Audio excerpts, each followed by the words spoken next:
देखो, ये जो अल्ट्रासाउंड एरिया पहले हमारा पीडियाट्रिक्स डिपार्टमेंट में फर्स्ट फ्लोर पे था। तो वहाँ पे एक तो प्रेग्नेंट लेडीज़ को जाने में दिक्कत होती थी, एक फ्लोर चढ़ना पड़ता था या लिफ्ट से जाना पड़ता था, और वो 4 बजे के बाद वो ब्लॉक बंद भी हो जाता था। और रेडियोलॉजिस्ट भी वहाँ बैठता था, जबकि रेडियोलॉजी डिपार्टमेंट वहाँ से 50-60 मीटर दूर था। तो अब हमने क्या किया है कि रेडियोलॉजी डिपार्टमेंट में ही उस अल्ट्रासाउंड एरिया को क्रिएट कर दिया है, और वो ग्राउंड फ्लोर पे है।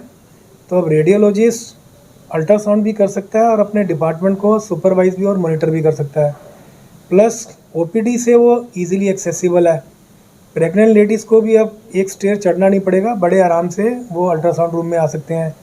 और सबसे बड़ी बात है कि इमरजेंसी से भी वो इजीली एक्सेसिबल है। और 4 बजे के बाद भी वहाँ पे अब अल्ट्रासाउंड किए जा सकते हैं। जो भी इमरजेंसी में पेशेंट आते हैं, जहाँ पे हमें ये डिसीज़न लेना होता है कई बार सर्जिकल केस में कि इसको ऑपरेशन करने की ज़रूरत है या नहीं है, तो उस तरह के केसेस में हमने कुछ डॉक्टरों को ट्रेन किया है। तो वो वहाँ पे अल्ट्रासाउंड करके उस को डायग्नोज कर सकते हैं, और इससे मरीजों को और ज़्यादा फ़ायदा होगा और टाइमली बढ़िया ट्रीटमेंट मिल पाएगी।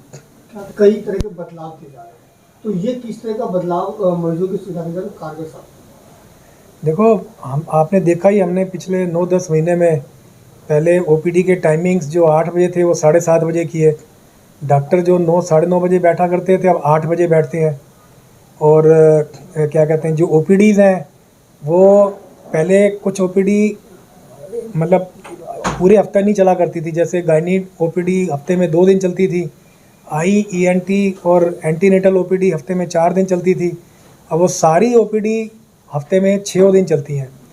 और सीनियर सिटीजन्स के लिए हमने एक डेडिकेटेड जीरेटिक क्लिनिक बना दिया, उनके साथ अटैच फिजियोथेरेपी सेंटर खोल दिया, जो कि आपको कहीं पे भी किसी अस्पताल में नहीं मिलेगा।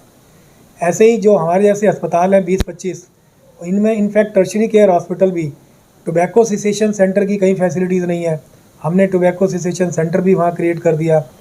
अब उसी क्रम में आपने देखा कि हमने जो आईसीयू के बेड थे वो भी 6 बेड से 8 बेड कर दे।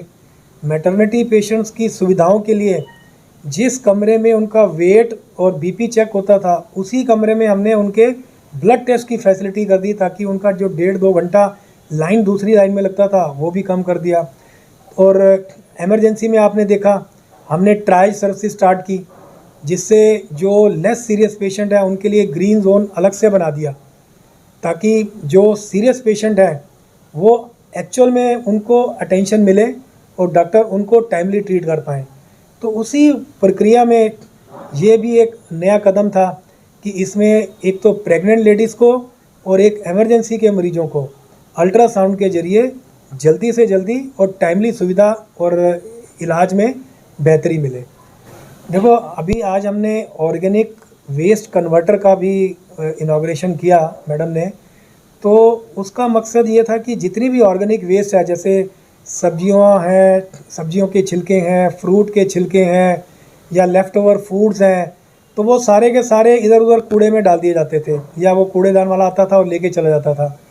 अब वो ये सारा का सारा कूड़ा जिसको हम जैविक कचरा कहते हैं या ऑर्गेनिक वेस्ट है, वो सारा वहाँ पे इकट्ठा होता है।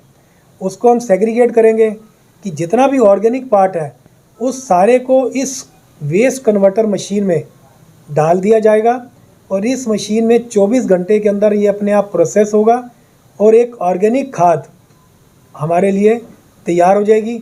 उस खाद को हम नर्सरी में और जगह जगह जहाँ हमारी ग्रीनरी है, प्लांट्स और ट्रीज़ लगे हुए हैं, उनके बढ़ावे के लिए हमें वो इस्तेमाल कर सकते हैं। तो एक तो हमारा ऑर्गेनिक वेस्ट का जो इधर उधर कूड़ा वेस्ट हो रहा था वो बच गया, प्लस उस ऑर्गेनिक वेस्ट को हमने खाद के रूप में कन्वर्ट कर लिया, और वो खाद से हम पेड़ पौधों को बढ़ा सकते हैं।